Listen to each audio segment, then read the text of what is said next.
Tidak lupa salat serta salam semoga senantiasa Bismillahirrahmanirrahim. Assalamualaikum warahmatullahi wabarakatuh. Waalaikumsalam. Alhamdulillah wassalatu wassalamu ala Rasulillah wa ala alihi wa man wala wa man tabi'ahum bi ihsan ila yaumil qiyamah amma ba'du. Para peserta kamus yang semoga dirahmati Allah Subhanahu wa taala.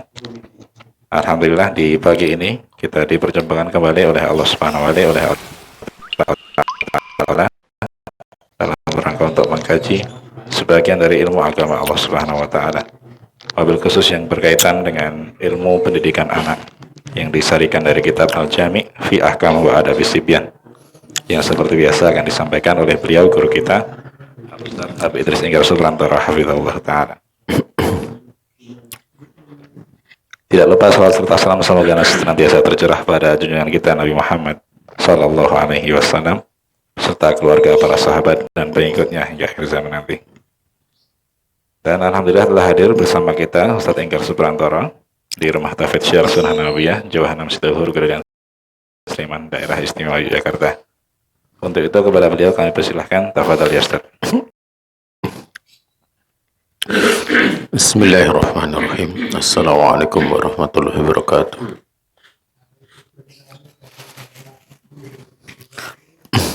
Alhamdulillahirabbil alamin wa bihi nasta'in ala umuri dunya wa din. Wassalatu wassalamu ala asrafil anbiya'i wal mursalin nabiyyina Muhammadin wa ala alihi wa sahbihi wa man wala wa man tabi'ahum bi ihsan ila yaumil qiyamah.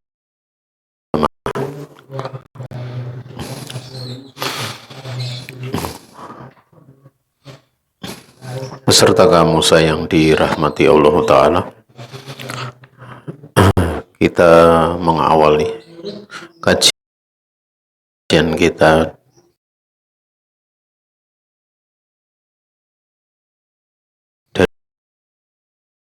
dari kitab Al-Jami' fi Ahkam wa Adabi Sibyan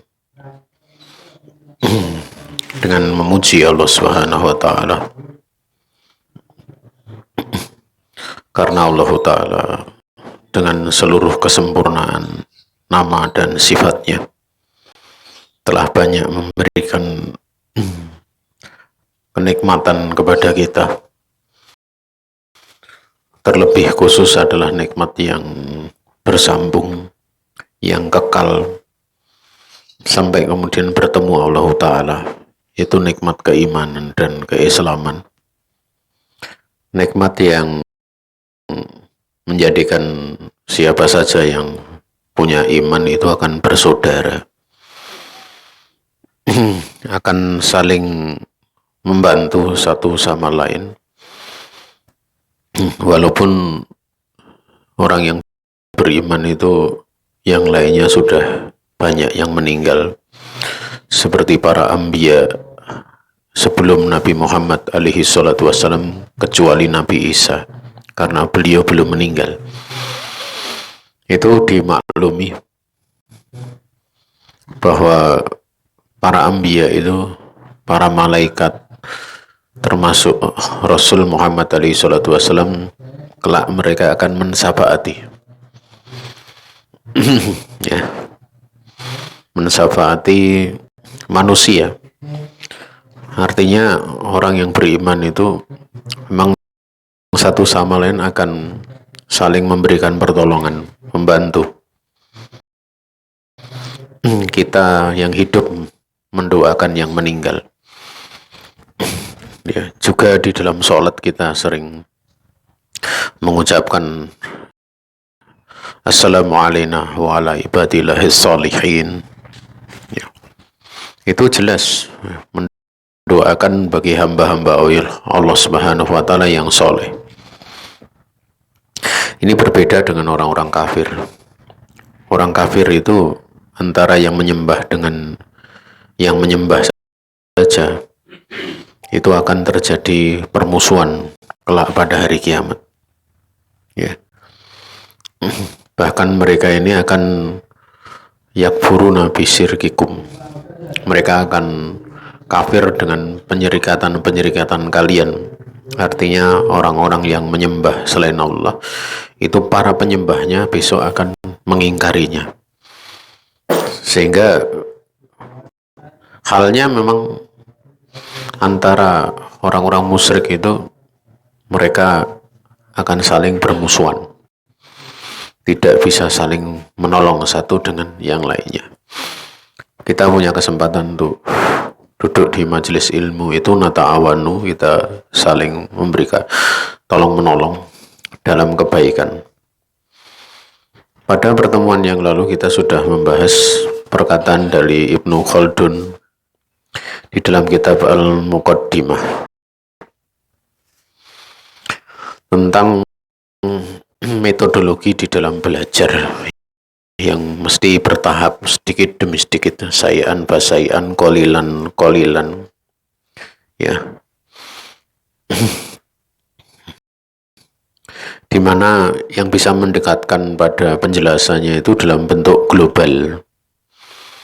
Kamu memperhatikan pada saat menyampaikan itu adalah kekuatan akal, kesiapan dari yang belajar untuk bisa menerima apa yang akan sampai padanya dari awal pelajaran sampai akhir, ya. Dari awal bidang ilmu yang dipelajari itu sampai akhir. Penyebutan apa yang beliau sebutkan itu yaitu yuro'a, diperhatikan, fidzalika quwwatu aqlihi wastidaduhu qabuli ma yaridu alaihi hatta yantahiya ila akhiril fan. Ini beliau letakkan di bagian awal nasihat. Hendaknya diperhatikan pada pemberian pelajaran yang sedikit demi sedikit, penjelasannya juga bisa difahami global, ya. Itu kuatnya akal, demikian pula kesiapan akal dari yang belajar agar bisa menerima apa yang sampai padanya sampai selesai pada akhir pelajaran. Jadi penting ya kalau seorang belajar itu memang selesai dari awal sampai akhir. Ya.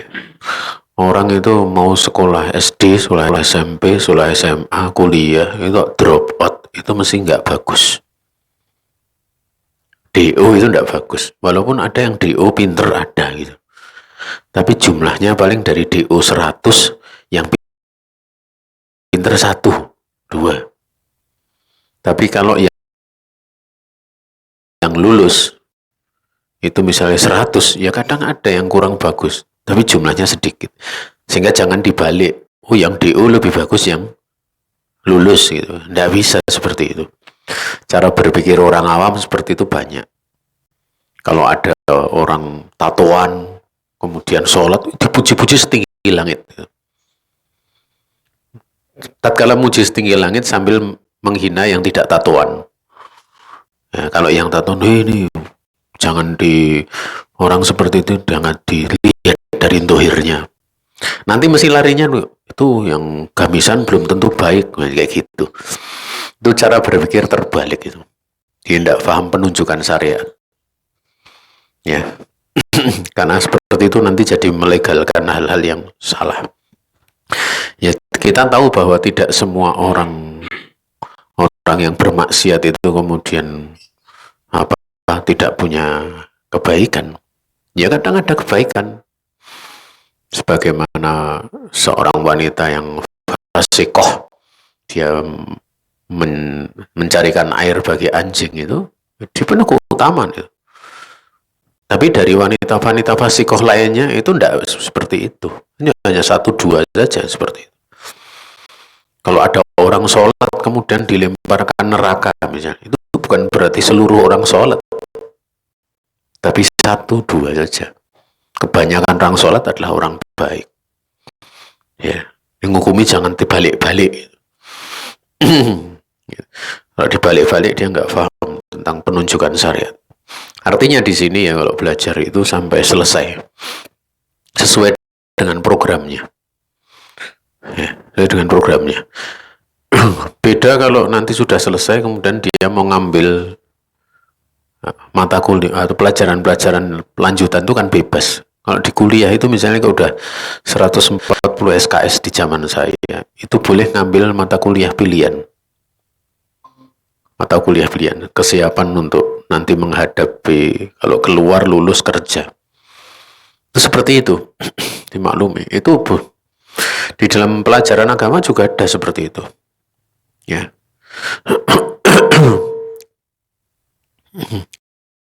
Yang paling penting itu selesai dari awal. Program selesaikan. Ya. Karena akhirnya keadaan itu kadang atau sebuah perkara itu terkadang dinilai dari akhirnya. Walaupun tidak secara total, secara mutlak. Bahkan hidup kita itu untuk dikatakan berhasil atau tidak, itu dinilai dari akhirnya. Apakah husnul khotimah atau su'ul khotimah. Dan kebanyakan orang husnul khotimah itu didahului kebaikan-kebaikan sebelumnya. Kalau ada sebelumnya orang berbuat jelek, kemudian bisa husnul khotimah, diberi karunia Allah husnul khotimah, itu bisanya ada sesuatu yang tersembunyi dalam batinnya yang tidak ada yang mengetahui kecuali Allah. Ya, naam. Ya. Bukan kemudian kalau ada yang sebaliknya, saling beramal ketaatan tapi nyatanya su'ul khotimah. Oh, berarti penting amal. Bukan seperti itu. Ini salah, cara berpikir yang salah. Ini sebagai contoh saja ya, terkadang suatu perkara itu dinilai dari akhirnya. Dan di dalam belajar juga seperti itu. Belajar itu. Dari pengalaman kemudian saya mengajar lama itu ya, nanti akhirnya bagaimana? Bukan awalnya. Awalnya masih banyak itu. Ya. Bahkan saking banyaknya itu pakai tes gitu. Kalau nggak pakai tes, bingung ngurusi gitu. Dulu waktu buka program 4 tahun itu saya masih ingat pendaftarnya hampir 100 ya. Hampir 100. Yang diterima hampir 40. Sampai sini tinggal 5. Ya, tinggal 5. Ya seperti itulah. Ya masing-masing ada punya alasan macam-macam lah. Masing-masing ada alasan begini, alasan begitu. Tapi yang kadang kita prihatin ya. Dan kita prihatin sebenarnya pada pelajaran itu belum saatnya, dia sudah menghentikan pelajaran tapi dia udah ngajar di mana-mana. Ini jadi masalah gitu. Ngajar di mana-mana. Kadang nahwunya, kadang mengenaskan, sorofnya mengenaskan. Kok ya tega gitu loh. Maksudnya tega umat itu diberi ilmu. Dia kok masuk ke situ gitu untuk memberi ilmu. Sebenarnya dia belum punya bekal. Padahal dia sendiri waktu belajar mengalami kesulitan gitu. Artinya kalau misalnya di kuliah, ada orang nilainya DE kok jadi dosen gitu. Itu sing goblok, itu sing ngajar, apa sing diajar gitu loh. Kan sebenarnya seperti itu kalau bahasa kita loh, bahasa kasarnya sing goblok sopo gitu. Wong dia belajar misalnya belum teteh gitu loh. Belum belum paham. Kok yuk ada yang belum ngaji gitu loh gitu. Ya, karena standar itu kadang orang tidak tahu gitu caranya belajar. Makanya di antara perkara yang penting itu pada waktu mau belajar itu diketahui siapa gurunya. Karena kalau nggak ketahui gurunya ya akhirnya ditanya gurumu siapa gitu. Ya, itu biasanya yang seperti itu tidak akan berani mengatakan saya punya guru ini tidak berani. Rekam jejak alumni itu penting. SMA Teladan itu ada alumni SMA Teladan itu misalnya mentereng misalnya. Orang langsung percaya, pinter ya. Sih gitu. Alumni universitas ini mesti langsung cocok gitu, alumni gitu. Berarti kan ada gurunya kan. Entah gurunya itu dalam wujud dosen atau dalam guru dosen itu sama saja, dia pengajar. Ya. Kemudian dalam agama juga seperti itu, masih ada gurunya. Makanya dari para ulama-ulama kita itu nggak pernah kosong menyebut guru. Kalau nggak menyebut guru itu memang dia belajar itu langsung dapat wahyu dari Allah tuh. itu kurang adab, juga kurang dalam bersyukur. Jadi seperti itu. Jadi diketahui dia belajarnya. Selain guru, dia belajar apa? Karena tidak setiap orang berguru itu kemudian dia mencapai seluruh pelajaran. Tapi materi apa gitu loh. Ya, materi apa? Karena kadang ada orang melebih-lebihkan. Dia duduk di sahini muridnya, padahal dauroh atau kadang daras amah, muhadharah. Kadang seperti itu, tidak bisa gitu. Nah, karena murid itu nanti ada tobakotnya. Walaupun boleh seorang mengatakan itu guru saya, itu tidak ada masalah kalau dia pernah belajar satu bab. Cuma masalahnya kalau dia ngajar, dia direkomendasi atau tidak, itu kan butuh pembahasan. Ya, nah, jadi sampai selesai. Kemudian wa idza dzalika yasululahu malakatun fi dzalikal ilmi illa annaha juz'iyatun wa dha'ifatun. Pada kondisi yang demikian itu akan terwujud ya baginya itu keberhasilan di dalam memiliki ilmu. Ya, inlan yakum kama sabak itu artinya. Jika tidak demikian, dia tidak selesai, tidak kemudian melalui sedikit demi sedikit. Jika tidak demikian, sungguhnya bagian kepemilikan ilmunya itu paling hanya satu bagian saja dan juga ataupun dijujan juga lemah. Jadi kalau nggak sampai selesai ya mesti akan ada sisi kelemahan-kelemahan. Kelemahannya banyak gitu loh. Ya. Kelemahannya banyak. Jangankan pemahaman ya, kadang di dalam satu bab satu paragraf itu kita nggak tahu makna satu kata saja itu sudah bubar gitu. Coba dalam satu paragraf misalnya bahasa Arab itu satu kata saya nggak paham itu bisa bubar. Maknanya apa, maksudnya gimana ya. Wallahu ta'ala. Walaupun itu tidak mesti ya, tapi ada kadang kondisi seperti itu. Kemudian wa ya tuha anaha hayatuhu li fahmil fan wa tahsili masailihi summa yarji'u bihi ilal fanni saniyatan fayuraqi atalkin an tilka rutbah ila a'laminha. Masya Allah ya. Ya tentu yang diinginkan ataupun tujuannya bahwa aku ini membentuk ya, pemahaman untuk satu fan, satu cabang ilmu, dan juga untuk menghasilkan berbagai macam pemahaman terhadap persoalan-persoalan di dalamnya. Baru kemudian setelah itu dia murojaah kembali, mengembalikan apa yang dipelajari itu ilal fan, kepada fan yang telah dipelajari untuk yang kedua. Artinya ada murojaah di pelajaran selesai, kemudian dia murojaah ya. Kemudian dia naik ya. Dengan apa? Dengan mentalkin pada tingkatan yang lebih tinggi darinya. Jadi selesai. Nanti kalau habis pelajaran mungkin pertemuan di murojaah. Murojaahnya bisa murid murojaah di rumah, bisa pula di murojaah di pelajaran. Makanya di kebanyakan para ulama itu sebelum pelajaran mesti ada soal-soal. Ada soal-soal. Itu metode tadris yang bagus. Metode pelajaran yang bagus. Nah, ya. Untuk kemudian masuk ke pelajaran yang lebih tinggi. Kemudian wa yastawfi asarha wal bayana. Yastawfi asarha wal bayana wa yakhruju anil ismal wa yadkuruhu lahu ma hunalika minal khilaf wa wajhihi ila an yatahiya ila akhiril fan. Nah ini kalau sudah tadi kemudian mencukupkan pada pensyarah dan penjelasan dan keluar dari hal yang global dengan menyebutkan di sana itu kalau misalnya ada perbedaan ya sisi-sisinya sampai kepada akhir pelajaran. Ada pelajaran.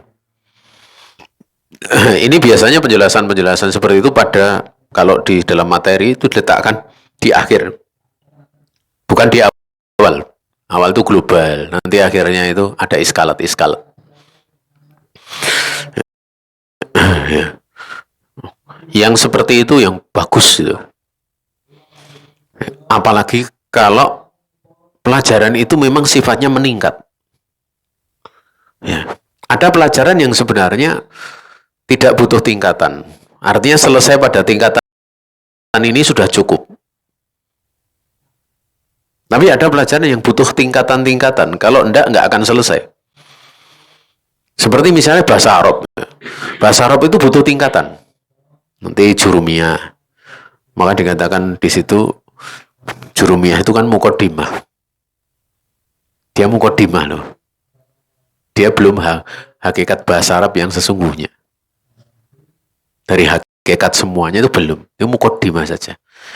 Makanya setelah mukodimah jurumiyah itu kan, jurumiyah sebagai mukodimah itu ada mutammimah. Penyempurna dari mukodimah. Gitu. Penyempurna. Nah, dikatakan mutammimah al-jurumiyah. Ya. Itu sudah dari mukodimahnya itu kemudian disempurnakan dengan itu. Baru kemudian mutawalat. Ba'dah. Setelahnya. Jamaah yang dirahmati Allah Ta'ala, intinya ya, bahwa apa yang beliau nasihatkan di sini butuh dalam orang belajar itu bertahap, dan kita tidak akan memperpanjang masalah ini, karena kalau dibahas ini jadi butuh pembahasan yang agak kemana-mana. Sekarang kita lihat pada adab yang ke-9, yaitu su'alus sogir li saykhihi amma askala alih. Ya. Pertanyaan anak murid ya, atau anak kecil ya, murid kepada gurunya dari apa yang dia iskal padanya. Itu bisa uskila alaihi juga bisa, tapi kalau askala alaihi kembali kepada apa? Soal, haknya. Domirnya kembali kepada pertanyaan, pada perkara. Tapi kalau uskila alaihi kembali kepada failnya, pada as-sogir, sehingga dibaca bisa askala alaih, uskila alaih. Tapi kalau dibaca itu lebih memungkinkan yang maklum, dibacanya maklum itu lebih bagus, karena maklum itu lebih fasih pada lebih fasih secara asalnya. Kalau ada hajat tuh lebih fasih nanti pakai majhulnya. Yang pertama, Anil Mughirah ibni Su'bah radhiyallahu ta'ala anhu qala Masa'ala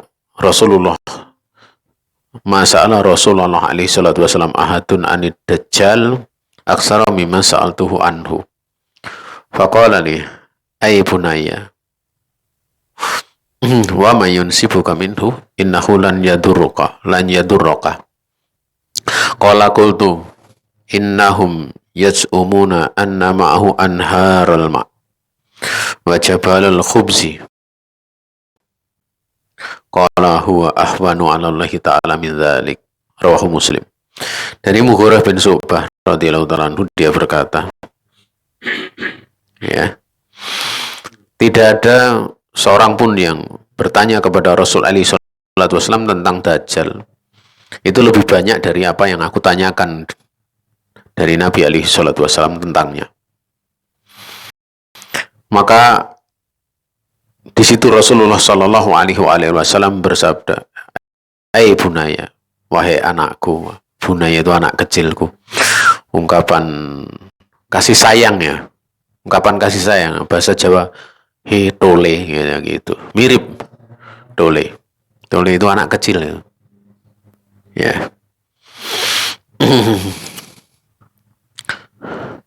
Ma yunsi buka minhu, apa yang telah sampai kabar Dajjal kepadamu?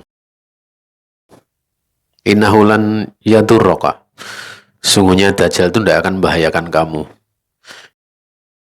Gak akan membahayakan karena memang Dajjal gak akan muncul di masa Nabi kan dekat kiamat, ya kan, Mbak, ya. Jadi bisa maknanya demikian. Atau memang makna yang kedua, bahwa Dajjal itu kalau benar-benar muncul saat itu ada nabi, maka nabi yang akan menghadapinya. Dan Dajjal itu nggak akan mampu menghadapi para nabi. Dia menghindar. Ya, nggak akan mampu. Cuman memang yang ditakdirkan Dajjal sampai nggak bisa menghindar itu Nabi Isa. Dia akan nggak lari aja nanti terkejar. Lari aja terkejar. Ya, kalau Nabi yang lain tetap menghindar, dia nggak akan mau menghadapi. Nah, kemudian aku pun berkata, Mughirah bin Syu'bah, sungguhnya mereka meyakini atau menyangka bahwa Dajjal itu akan membawa sungai yang banyak airnya dan juga gunung roti. Nanti ada kisah yang semisalnya yang sedikit lucu ya, sedikit lucu. Anak-anak kecil itu pertanyaannya mesti aneh-aneh. Ya. Jadi waktu itu Amr itu ada cerita lucu di Ubaid bin Amr al-Qawariri. Aku bertanya, ada seorang anak itu bertanya kepada Hamad bin Zaid ya. Dia berkata, wahai Aba Ismail, Amr dari Jabir telah menceritakan kepadamu bahwa Nabi melarang dari makan roti. Jadi dengan lafaz naha anil khubzi. Ya. Maka dia kemudian berkata, yaitu Ubaidillah ibni Amr itu, Fatabas sama Hamad. Anak kecil ya, wajar ya. Hamad pun tersenyum sambil berkata, ya bunaya, idza naha Rasulullah sallallahu alaihi wasallam anil khubzi famin aisin yaisunas. Kalau dilarang dari makan roti, lalu dari apa nanti manusia akan makan gitu. Kemudian innama huwa, sungguhnya dia itu nahan Nabi wali sallallahu wasallam anil khobari. Jadi khobar dibaca khubzi gitu. Anak kecil itu kalau meriwayatkan kadang lucu gitu. Makanya anak kecil itu riwayatnya belum bisa diterima ya. Anak kecil meriwayatkan hadis itu diterima setelah balik. Ya. Adapun kalau anak kecil umurnya belum 5 tahun, itu kalau dia meriwayatkan dari orang yang dinukil, misalnya sahabat, ada umurnya kurang dari 5 tahun, pernah ketemu Nabi. Tapi di saat dia belum umur 5 tahun, Nabi meninggal. Nabi wafat. Ini dia meriwayatkan langsung dari Nabi, itu nggak diterima. Statusnya itu munqati'. Mursal. Nah, ini derajatnya jadi mursal. Tapi kalau misalnya di atas 5 tahun, dia meriwayatkan dari Nabi, tapi meriwayatkannya di saat sudah dewasa, itu diterima. Artinya dia termasuk dianggap mendengar dari Nabi langsung. Tapi kalau yang kurang 5 tahun, dia langsung dari Nabi, enggak. Karena anak umur kurang dari 5 tahun, itu mesti perlu untuk ditalkin, mesti untuk diajari ilmu. Sehingga kalau nanti ada sawahidnya yang lain, misalnya ada yang menyaksi, dulu dia mengulang-ulang di hadapanku, maka teranggap sampai Nabi alaihi salatu wassalam. Nah, itu pembahasan di dalam ilmu hadis ya. Yang namanya anak kecil seperti itu ya. Kadang nah, ini perlu untuk ditanyakan. Saya masih ingat itu anak santri dulu itu, kalau saya kan ada tamu itu. Mungkin sering mendengar saya itu ngomong Ustadz di maktabah gitu. Saya sering di maktabah gitu loh. Nah, dia tanya ke Ustadz tinggal di mana gitu. Oh, di maktabah. Nah, mungkin dia itu keliru dengarnya. Dia bukan maktabah, kira ada tamu gitu. Itu udah gede itu, 12 tahun itu. Itu ditanya, ada tanya, ini mau ketemu Ustadz. Oh, Ustadz ada di martabak gitu. Aku kan tamunya itu sampai bingung kok martabak. Itu saya temui. Lah kamu ngomong apa? Martabak. Nah, martabak kan makanan, bukan maktabah, bukan maktabah. Tapi dengarnya dia martabak gitu loh. Martabak. Nah, ya walaupun buku martabaknya bukan pakai martabak, ini martabak gitu. Pakai kafnya. Itu agak ditekan gitu. Ya, nak kecil seperti itu, pede nirukan ternyata salah. Nah, tapi ya anak kecil seperti itu ya wajar kalau di sini Hamad sampai tersenyum gitu loh. Ya, maka di sini penting anak itu kadang kalau ada iskal itu ditanyakan ya. Ditanyakan. Kemudian Anil Mughirah qala qila ibni Abbas radhiyallahu ta'ala anhuma anna asabta hadzal ilma qala bilisanin saulin wa qalbin aqulin. Dari Mughirah dia berkata, dikatakan kepada Ibnu Abbas radhiyallahu ta'ala anhuma, bagaimana kamu itu bisa mendapatkan ilmu seperti ini? Karena ilmunya Ibnu Abbas itu mutawalat, mutafassolat ya. Dia dirinci panjang pembahasannya gitu dan sangat dalam ilmu beliau itu. Ya. Maka beliau mengatakan bilisanin saulin, dengan lisan yang banyak bertanya. Saul itu sigoh mubalaghah. Artinya banyak bertanya, bayan faul. Jadi penuntut ilmu itu memang dituntut untuk banyak bertanya. Ya, banyak bertanya. Tentunya pertanyaan-pertanyaan itu sebagai konsekuensi karena belajar. Ya, makanya kalau dari belajar kemudian muncul pertanyaan itu tanda kalau orang diberi kepahaman. Cuma dia pada waktu dia memahami ayat ataupun hadis ataupun pelajaran kemudian dia tanyakan, tentunya yang menjawab ya harus yang punya ilmu. Kalau yang menjawab yang tidak punya ilmu ya walaupun bagusnya pertanyaan kayak apa ya hasilnya kan kacau gitu. Ya. Kan kacau. Jadi bagusnya pertanyaan itu termasuk dari tanda Allah memberikan petunjuk pada seseorang. Ingat ya. Jadi kalau bagusnya pertanyaan sesuai dengan babnya ilmu yang dipelajari dan itu bagus pertanyaannya, itu tanda Allah mengendaki kebaikan. Itu jalan-jalan menuju ke sana. Ya. Nah, jadi seperti itu. Ya, makanya dikatakan husnu soal minal ilmi. Bagusnya pertanyaan dari ilmu. Mana bagian dari ilmu? Artinya ilmu yang memang berkaitan dengan apa? Pertanyaan berkaitan dengan ilmu. Nah, kalau pertanyaan di luar konteks pembahasan itu berarti kalau itu banyak muncul darinya itu sesuatu yang tidak tepat. Sesuatu yang tidak tepat. Tanda kurang bagus dalam belajar. Dan penting ya orang itu kalau dari kecil sampai dewasa itu belajar salah itu kadang ya muncul pertanyaan-pertanyaan metode seperti itu. Nggak masuk jalur gitu. Saya itu sampai hafal ada satu yang sering belajar sama saya. Dan itu tidak cuma saya dapati 1-2 orang ya.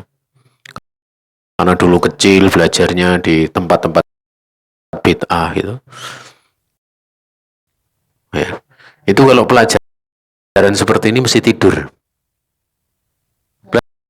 Pelajaran jenis seperti tidur ya.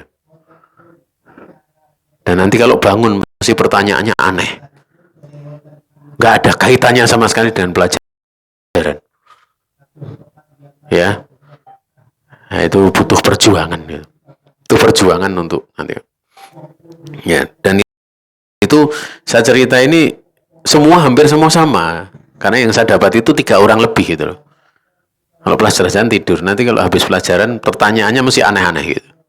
Ya, aneh-aneh. Ya karena dulu dia bertawasuk dalam bid'ah, dalam bid'ah. Sehingga tatkala ilmu yang sesuai dengan sunnah itu akan masuk, itu kayak nggak kuat atau gimana gitu.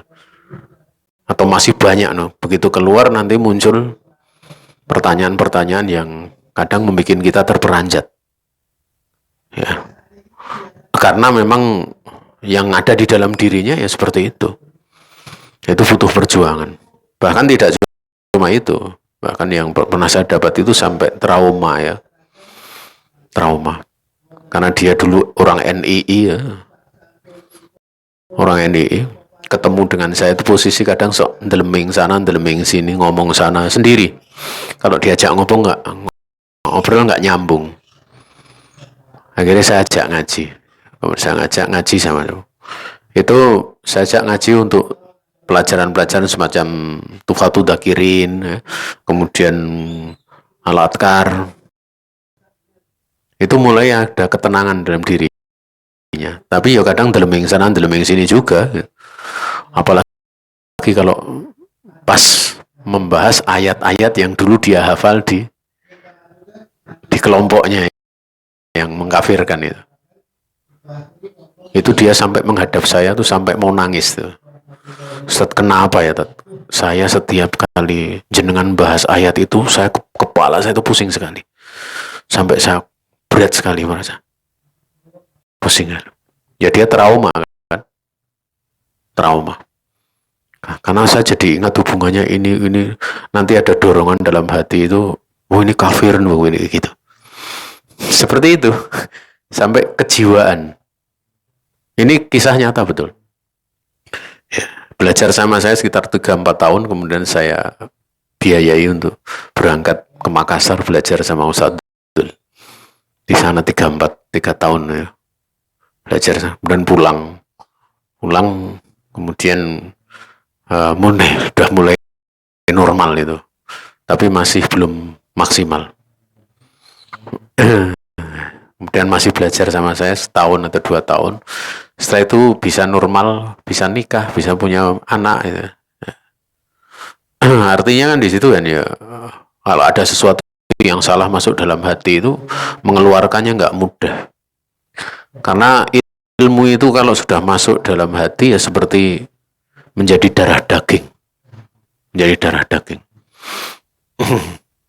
Sehingga butuh diperjuangkan. Nah, maka di waktu kecil itu kalau seperti ini ya, dengan banyak bertanya, dengan hati yang senantiasa mau memahami, itu penting waktu belajar ya. Kemudian juga diterangkan oleh Abul Aliyah wa Mujahid, ini 2 ulama besar rahimahumullah, la yata'allam mustahyun wala mustakbirun. Orang yang malu dan sombong tidak akan bisa belajar. Kunci itu tidak bisa belajar. Orang yang pemalu dan sombong tidak akan bisa belajar. Tidak akan bisa mendapatkan ilmu. Sebenarnya haya itu, malu itu semuanya terpuji. Tidak ada. Al-haya khuluhu khair. Diterangkan oleh para ulama bahwa maksud kata dari Mujahid dan Abu Aliyah itu adalah al-jabn, yaitu pengecut, minder. Bukan pemalu, tapi minder. Minder, maknanya lebih ke arah minder. Jabn. Ya. Nah, makanya orang minder itu susah belajarnya. Nah, sehingga perlu dikasih semangat kalau misalnya ada anak pemalu. Pemalu itu bagus, tapi jangan menghalangi pada kebaikan. Kalau nanti ada kebaikan malu, lama-lama jadi minder itu nanti. Atau jaben. Ya. Wallahu ta'ala alam. Yang kedua adalah orang yang sombong. Nah, sombong itu menghalangi ilmu. Ilmu itu dekat dengan tawadhu. Makanya man tawadhu'a lillah rafa'allahu ta'ala. Barang siapa yang merendahkan diri di hadapan Allah, Allah akan mengangkatnya. Mengangkat derajat itu kan, pengangkatan derajat itu kan saruf, kemuliaan. Yarfa'illahu alladhina amanu minkum wa utul ilma darajat. Niscaya Allah akan mengangkat orang yang beriman di antara kalian dan orang berilmu itu dengan beberapa derajat. Artinya ilmu itu diangkat derajat. Tetapi sombongnya itu bukan mengangkat derajat, merendahkan derajat. Makanya antara ilmu dan tawadhu itu muktaronani. Keduanya itu saling beriringan. Dan misalnya kita belajar itu pada orang yang lebih muda, itu nggak perlu gitu kan kita istilahnya malu atau istilahnya minder, nggak perlu. Dan nggak perlu menyombongkan diri kalau pengajarnya lebih muda nggak mau belajar. Atau yang ngajar kedudukannya secara mungkin kekayaan di bawahnya atau apa saja. Dulu Abu Sa'id Al-Khudri radhiyallahu taala anhu, itu beliau itu bukan ahlul bait, tapi keturunan Nabi yang ahlul bait belajar pada Abu Sa'id Al-Khudri. Secara nasab lebih tinggi cucu Rasulullah dibandingkan Abu Sa'id Al-Khudri. Artinya jadi seperti itu. Ya. Imam Ahmad bin Hambal itu, beliau kadang datang kepada ulama yang tingkatannya keilmuan jelas lebih tinggi Imam Ahmad. Tapi beliau duduk belajar. Kalau ingin mendapatkan ilmu, beliau duduk, dan beliau tidak mau didudukkan di depan. Beliau duduknya di depan bareng pesantri.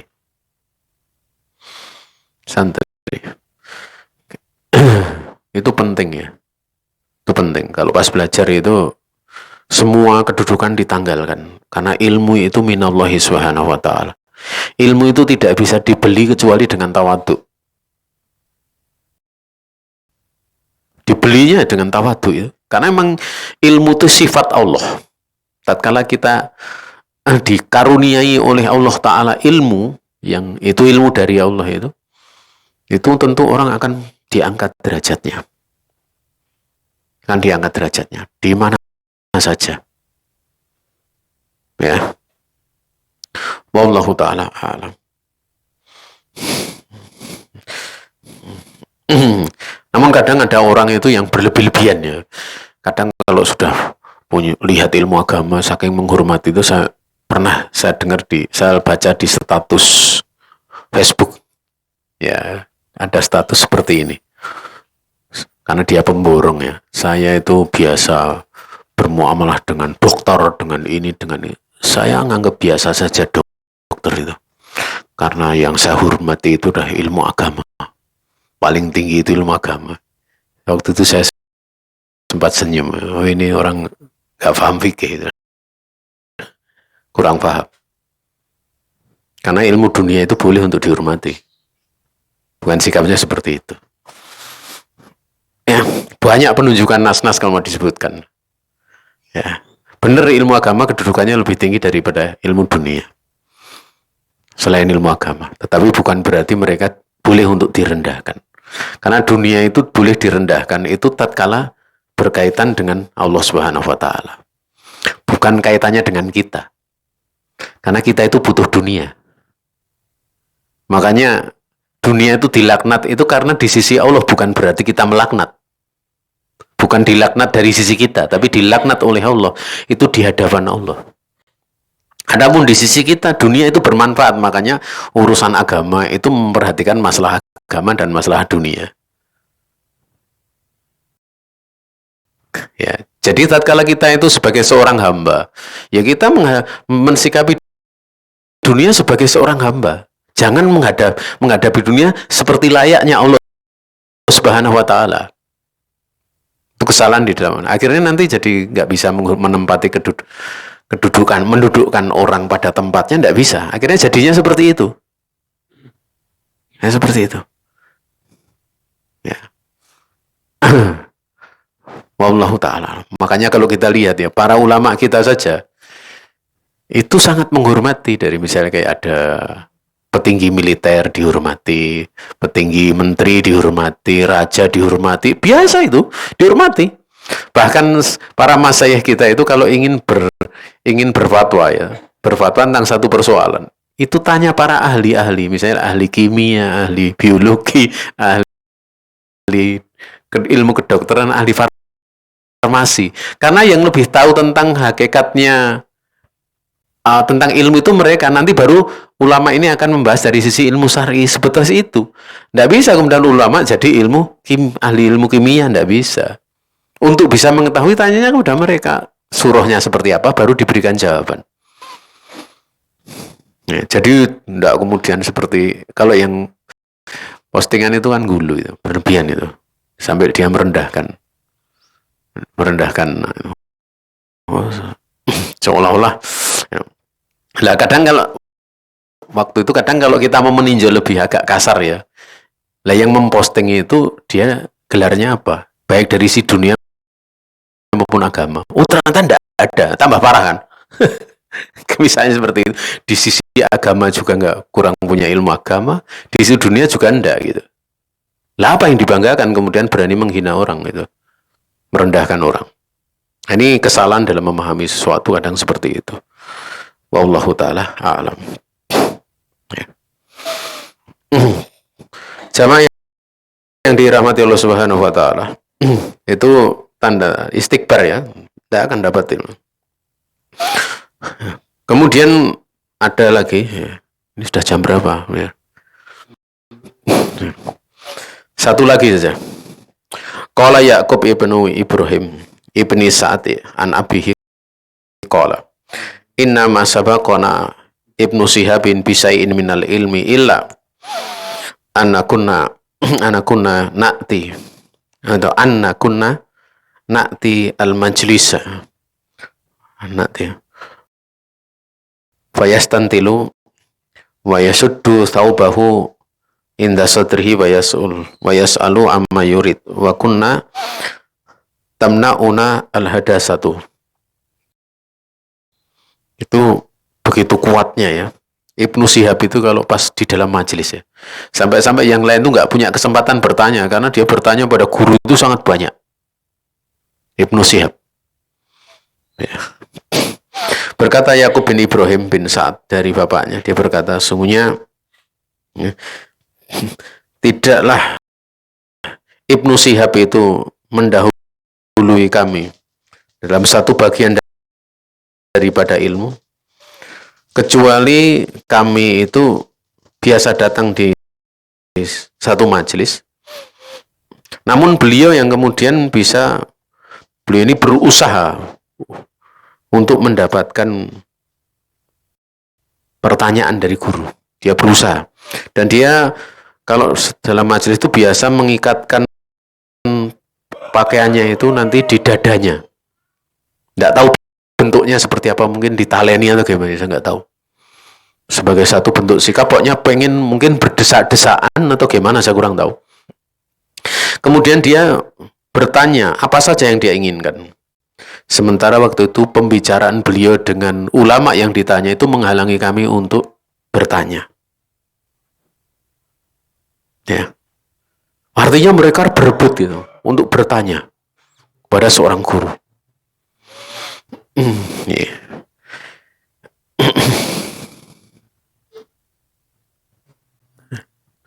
Makna daripada fayastang tilu itu dia maju.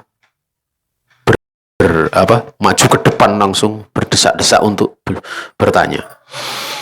Dalam lafadz yang lain ini bagian terakhir, yaqulu masabaqona Ibnu Syihab bisai'in walakinna kunna nahdurul majlis fatutrikuna ka'amatil gilman. Di mana di situ Ya'qub bin Ibrahim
bin Sa'ad dari bapaknya. Itu bapaknya mengatakan, tidaklah Ibnu Syihab itu mendahului kami dengan sesuatu. Namun sebenarnya karena kami waktu hadir di majelis itu justru apa yang didapati oleh kami itu adalah seperti kebanyakan anak-anak. Kebanyakan anak-anak itu suka mendengar, tidak ingin bertanya gitu. Tapi Ibnu Syihab sering bertanya. Di sini menunjukkan bahwa dalam belajar itu dibutuhkan keberanian. Dididik untuk berani. Nah, apalagi kalau masih kecil itu didik supaya berani. Bagus itu. Ya, kadang kalau penerimaan sekolah kelas 1 SD itu suruh maju satu-satu, saya masih ingat itu dulu. Untuk memperkenalkan namanya, rumahnya mana itu ada yang ngerdek gitu. Tangannya getar itu. Nah, itu kan butuh dilatih itu. Supaya punya keberanian. Wallahu ta'ala. Ini saja yang bisa disampaikan di pagi ini. Besok kita lanjutkan. Artinya di situ intinya apa? Bertanya sesuai dengan materi yang diajarkan. Bertanya kepada gurunya. Kalau ada pertanyaan kami persilahkan. Baik, kami ucapkan jazakallahu khairan kepada Ustadz Enggar Suprantoro atas ilmu yang telah disampaikan. Dan para peserta kamusa yang semoga dirahmati Allah, sesi berikutnya yaitu tanya jawab. Kami persilakan bagi peserta kamusa yang ingin bertanya, baik secara langsung melalui mic ataupun melalui tulisan, bisa dikirimkan di grup agar nanti bisa dibacakan oleh Ustadz ataupun panitia. Silakan jika ada.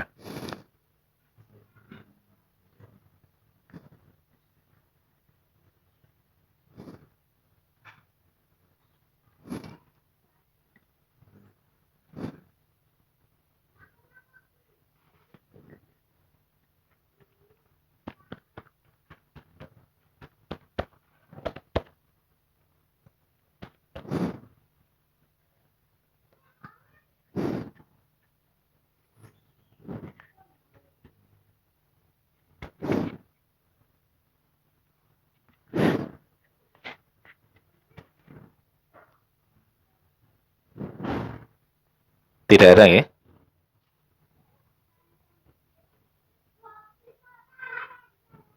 Baik, dikarenakan tidak ada pertanyaan, kita masuk ke sesi berikutnya yaitu penutupan. Sebelum ditutup, saya selaku pembawa acara, demikian pula mewakili rekan-rekan panitia yang bertugas, memohon maaf apabila terdapat banyak kekurangan dalam penyelenggaraan taklim di pagi hari ini. Kita memohon taufik kepada Allah Subhanahu wa taala agar kita bisa beramal dengan amalan yang saleh. Kita akhiri taklim di pagi ini dengan doa kafaratul majlis. Subhanakallahumma wa bihamdik asyhadu an la ilaha illa anta astaghfiruka wa atubu ilaik. Wassalamualaikum warahmatullahi wabarakatuh.